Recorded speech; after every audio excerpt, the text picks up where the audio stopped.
In fact কথাগুলো মনোযোগ দিয়ে শুনবেন। তাকবীর দেন সবাই, লিল্লাহি তাকবীর। বেনামাজি বান্দার সামনে যখন মালাকুল মউত আসবে, তার দেহের রং হবে নীল, তার পোশাক হবে ব্ল্যাক, কালো তার পোশাক, দেহের রং হবে নীল।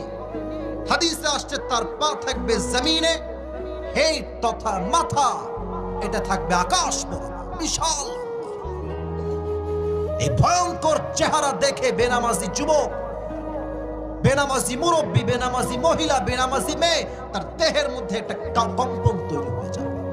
ডানে বামে সামনে পেছনে থরথর থরথর করে কাঁপবে। আর তার যে রুহুটা আছে, এই রুহুটা বের হতে চাইবে না। মালাকুল মউত বলবে, ইয়া আইয়াতুহান নাফসুল খাবিসা উখরুজি ইলা গাদাবিল্লাহ। এই বেনামাজি রুহ বের হয়ে আয়। একটা ধমকে বেনামাজির রূহটা থরথর করে কাঁপবে। ডানে যাবে, বামে যাবে, পেছনে যাবে, but he will never ever able to be escaped from the death, because Allah has mentioned in Surah Al-Jumu'ah, قل إن الموت الذي تفرون منه فإنه ملاقيكم. ও নবী, আপনি উম্মতদেরকে বলেন তারা কি মৃত্যুর থেকে পালাতে চায়, বাট এটা কোনো সম্ভব নয়। যে যেখানেই পালাক না কেন তাকে মৃত্যু দিয়ে পাকড়াও করবে একজন। আওয়াজ দিয়ে বলেন তো তিনি কে? তার রুহুটা বের হবে।